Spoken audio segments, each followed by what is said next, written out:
Hi, today's video is going to be short and good for beginners. Many people have been thinking about how to find information when they value a company. If you want to value a company, the best starting point is their financial report, their annual and quarter report. And if you found this information one way from their website, another way is go to the sec.gov. This is the government website, U.S. government website, to show information about all companies, all U.S. public companies filing. And while I was reading those documents, it would be common sense to realize that a good company should have the ability to explain their business and the financial in a comparatively succinct and short manner. In this graph, I summarized the page numbers of top 100 companies by market capitalization in the S&P 500. How to read this graph? The bigger cube means the company has more pages in their most recent annual report, and the smaller cube means they have fewer pages. If you check this information, you can find that many good companies such as Costco, Apple, Nvidia, Walmart, Netflix, they all have very short, comparatively short annual report. Usually it's around 50 pages to less than 100 pages. In contrast, some companies, for example, like JP Morgan, they have over 800 pages. Citibank or Nectar Energy, I think they have around 900 or 1,000 pages annual report. When a company have 8 to 900 pages annual report, my opinion is that you are either unable to explain what you are doing, or you are hiding something. And that brings up to today's valuation. About 2 years ago, I started to value Taiwan Semiconductor Company, and I found that the company announced to invest up to $100 million in another company called ARM Holdings. Because I want to value Taiwan Semiconductor, I have to also value the ARM Holdings so that I know the value of Taiwan Semiconductor stake in ARM Holdings. And when I was reading the ARM Holdings prospectus, which is the document to show the company's information when they want to go IPO, it's really stressing me because the annual report has about 200 pages. I literally read through that, but the document is like most accounting or legal documents. It has so many words with so few or so little meaningful information. And while I was reading ARM Holdings report, I found an interesting article from Wall Street Journal. It says the 900,000 poems that no one really wants to read. Basically, what this article is talking about is ARM Holdings pay $900,000 for other companies to prepare and print those legal documents in order to go to IPO. And the later part of the article talking about that company is called Dolly Financial, and that company has been responsible for about 60 to 70% IPO in U.S. market. So what they are saying is like ARM Holdings paid 900,000 for Dolly Financial just for preparing their IPO documents. And I suddenly have an inspiration. If I can estimate how many companies, how many IPO in U.S. market in the future, then I can estimate the revenue growth for Dolly Financial, so that I can value something. People do, but I was busy with other companies during that time. But about a month ago, the Dolly Financial Solution company just reached a 3-year low. And I think this is the time I'm going to start to evaluate.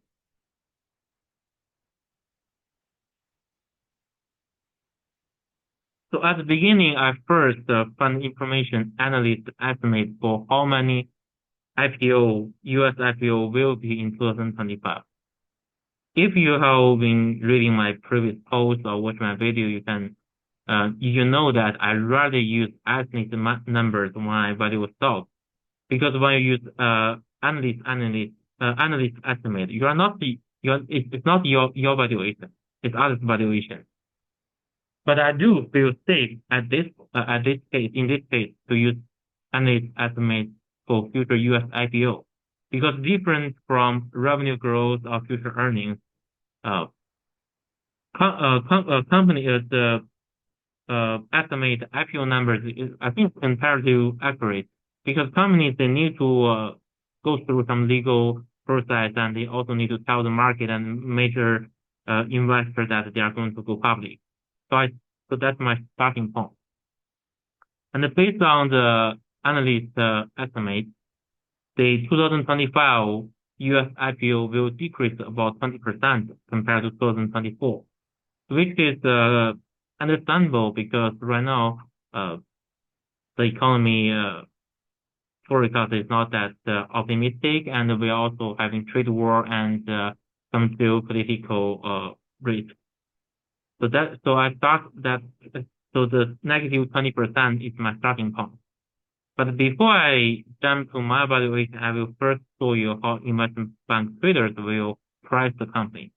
So if you are a trader in companies like JP Morgan, Citibank, Bank of America, they will start with the negative 20%,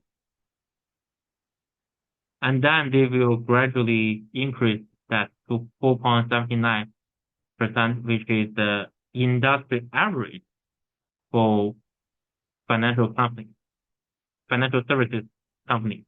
And if you are an investment banker, you will first estimate the revenue growth, so that you estimate the revenue, and the operating margin means for each dollar of sale, how much money you can make. And then you multiply this two number, you get operating income. After that, you can subtract the interest expense. That's the money you pay for your debt, and you get net income. And after you get the after-tax net income, you divide it by total shares outstanding, you get earnings per share, and you multiply the PE ratio, price over earning ratio. You get the price, those investment bankers price. But there's several problems with that. The problem with that is whether the company will have industry average revenue growth forever. I don't know that at this moment, but I will check. I can check the data. This are information from another government website called Price. It shows the number of listed companies in U.S. As you can see, it does not really keep growing forever. The U.S. public companies have some boom years during the dot-com, but other than those times, usually they either decrease or just being flat. So using the industry average revenue growth forever, I don't think that's a good idea in this case. And with that being said, I will first introduce my valuation. So this is my first method to value the company, which is also wrong. I started with the negative 20%, and I gradually increased to the 11.15%. So this is not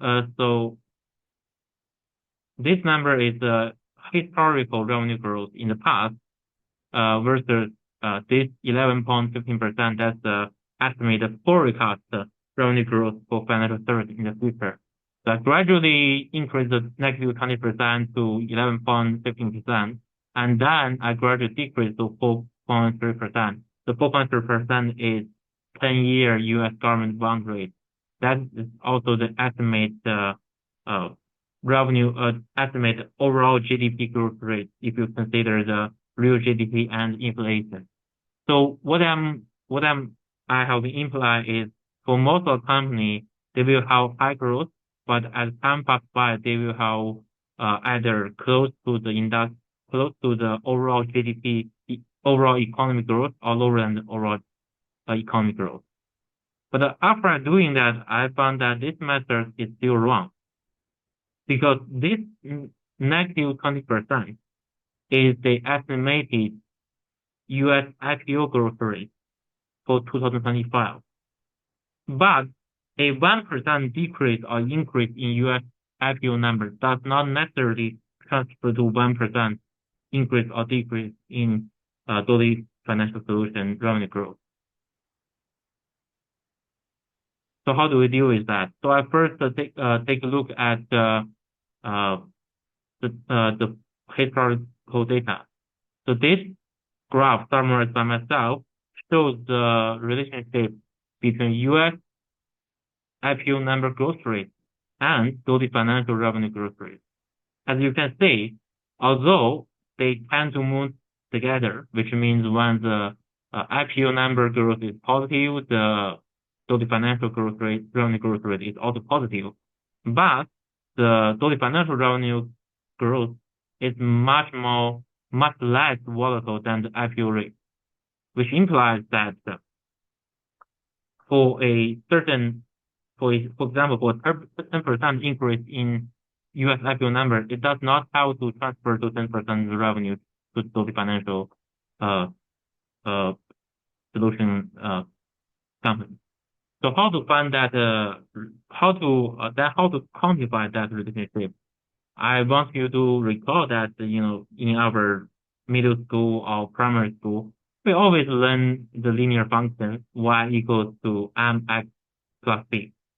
We know that the x is the independent variable and y is the dependent variable. And in statistics, that linear function can be analyzed as something called regression. So you can run this regression in Excel very easily. So in this regression, I just try to analyze the relationship between U.S. IPO numbers growth rate and Dolly Financial revenue growth rate. How to read this graph? First, we can see that we have the R square. R square is a number to tell us how well the regression model predicts the value. In other words, how well the regression can tell you the y value, the dependent variable, based on the x value, the independent variable. And the range is from 0 to 1. This model has about 0.8, which means the model did a fairly good job in predicting the dependent variable. But sometimes, in the past, I try to do that with the natural gas and natural gas future price. This number is lower than 0.5. In that case, you cannot use it. But here it is 0.8, which is kind of safe to use. And we have the coefficient and intercept. And this can translate to the formula is y equal to 0.1011x minus 0.47. So this is a formula to show you the relationship between U.S. IPO number and U.S. IPO number growth rate and Dolly Financial revenue growth rate. And remember that here we estimate that the U.S. IPO number will decrease by 20%. So here I just use negative 20% as x in this formula. I estimate that the 2025 revenue growth rate for Dolly Financial at negative 2.68. So this is the number I get. And how about this number? When it comes to stock, many people would like to say stock is like gambling. You cannot throw having the future and your stock can be zero. Is that true? So basically, this number is I try to say how much revenue the company can decrease if we have a financial crisis like 2008. I'm not saying that we will be, but if it happens, what is the worst performance the company can get? And from this graph, you can tell that in 2008, the IPO decreased by 77%. So I just put that number into the formula. I get negative 12.48%, which means if we have a year similar to the 2008, the model estimate that the Dolly Financial will have negative 12.48% decrease. And another reason that makes sense is the company has not only prepared documents for the IPO, but also the annual report and the quarterly report. In other words, for example, if the company provides financial report for Apple, regardless of the company is doing bad or good, Apple still need to release its annual and quarterly report. So Dolby Financial still have some revenues from those, regular revenues. So after I get those information, I run three scenarios. The first I call the decrease, but then gradually recover. This scenario is we will have some economic decline in the most recent years, but it will smoothly increase. It will smoothly increase to the industry average at the end. So I start with the negative 2.68, and then I gradually increase to 11.15. So if you want to know how do I get those numbers, it's pretty easy. I just use 11.15% minus negative 2.68, and I divide it by 4. So I plus the quarter next year, plus quarter next year, plus quarter next year. And someone may ask, how do you know? How do you sure? I mean, I don't need to be sure. Because in statistics, the bigger the sample size you have, the more error you will have. So what I mean is that it's true that probably, maybe in the year 3, the growth rate is 8, and the year 4, the growth rate is 4, and maybe the year 8, the growth rate is 6. So for each single year, my estimation can be off a lot. But when the time zone is long, when the sample is big, those effects will cancel off each other. So in this scenario, the company decreased but gradually recovered. I estimate the value at $45.61 per share. And the next scenario, I call it quick recovery. So that is like, so the company will decrease in 2025, but we will recover quickly in 2 years. So in the year 3, the company will increase to the 11.50%, and I will give it about 3 years high growth, and then gradually decrease to the industry average, to the overall economy. In this case, the estimated value per share is $51.14. Another scenario is financial crisis. As you can see, we start with negative 2.68. That's based on 20% decrease in IPO, and we quickly decrease to the negative 12.48. That is the revenue decrease rate if we have financial crisis, and then gradually increase to the industry average and back to normal. But if you see the financial crisis, you can find that my terminal growth rate is different. So here we have 4.33, here we have 2.21. So why is that? Why first time do this scenario, I do use the same rate, but to understand that, I will first talk about idea called cost of capital. So one thing you should know is that the money today worth more than the same amount of money in the future. So if I tell you, would you rather I give you $1 million today or $1 million after 10 years? You will prefer to have it today, right? Because if you have 1 million today first, you can invest it to make more money in this 10 years. Second, if you get money 10 years from now, the inflation will eat the value. the money, the $1 million 10 years will worth less than $1 million today. Another reason is that default risk is right now if you want the 1 million, I can give you 1 million, but if I promise you to give you 1 million after 10 years, I probably can break my promise or I may go bankrupt. I cannot give you 1 million. So the idea is the same amount of money today was more than same amount of money in the future. And if you want to know how much money in the future was today, that's what we do the cost of capital. The cost of capital compromise the cost for the company to borrow money and the cost for the company to raise capital from stock. I wouldn't cover too much detail because I have covered that in my previous post and video. And if you want to learn, you can read my previous post.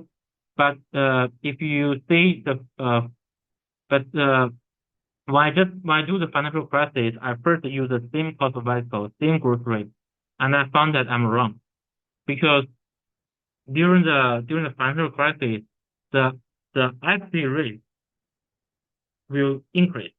However, the U.S. government bond, the risk-free rate, will also decrease. If I use the same cost of capital when the economy is normal, I will overestimate the cost of capital, and the price will decrease to around $30. And in this graph is summarize those information. I know there are many things you don't understand, but if you can see in the 2008, the T-bond rate, which is the 10-year U.S. government rate, is about 2.21%. But the implied active risk premium, which is a risk that you have when you buy stock in addition to the risk in addition to the bond, is over 6%. Versus right now, versus 2024, the U.S. bond market, the U.S. bond rate is about 4.5%, while the implied risk premium is only about 4.30%. Well, this graph only shows the data from 2008 to now. If I include the information before the 2008, in fact, we have many years which the U.S. government bond is around 4% or even 5% of 8%. The past decade or 20 years just happened to be a low interest rate year, low interest rate decade, and that's because the growth is low. But my point is you need to be consistent with the rate. When the economy is normal, we use the normal forecast GDP growth rate as a terminal rate. And when the economy is normal, we use that rate with the average or normal active premium to know the cost of capital. And if it's in financial crisis, the active premium increase, but the government bond or the debt rate is also decreased. And after doing that, I got this three scenario, and the median price I got is $45.93 per share. So this is the price I will buy the company. And when you see that, you probably ask, is the company reached the 38 before, why don't you buy when it's 38? But the thing is, like, when it's 38, I didn't do valuation. How could I know that it is undervalued? In this valuation, in this stock, after I get the valuation, we know it is undervalued. But I used to value some company. For example, when I value Lululemon, when I value the company already decreased 30%. But after I finish the valuation, my valuation is 30% more. My valuation is still 30% overvalued, which means that the company can decrease even more. So do not necessarily think the stock is cheap just because it decreased a lot. So this is my daily financial solution valuation, and I'm very happy to share some statistic knowledge in this valuation, and I think that's very important. If you have any questions, feel free to comment below, and I can answer them. Thank you.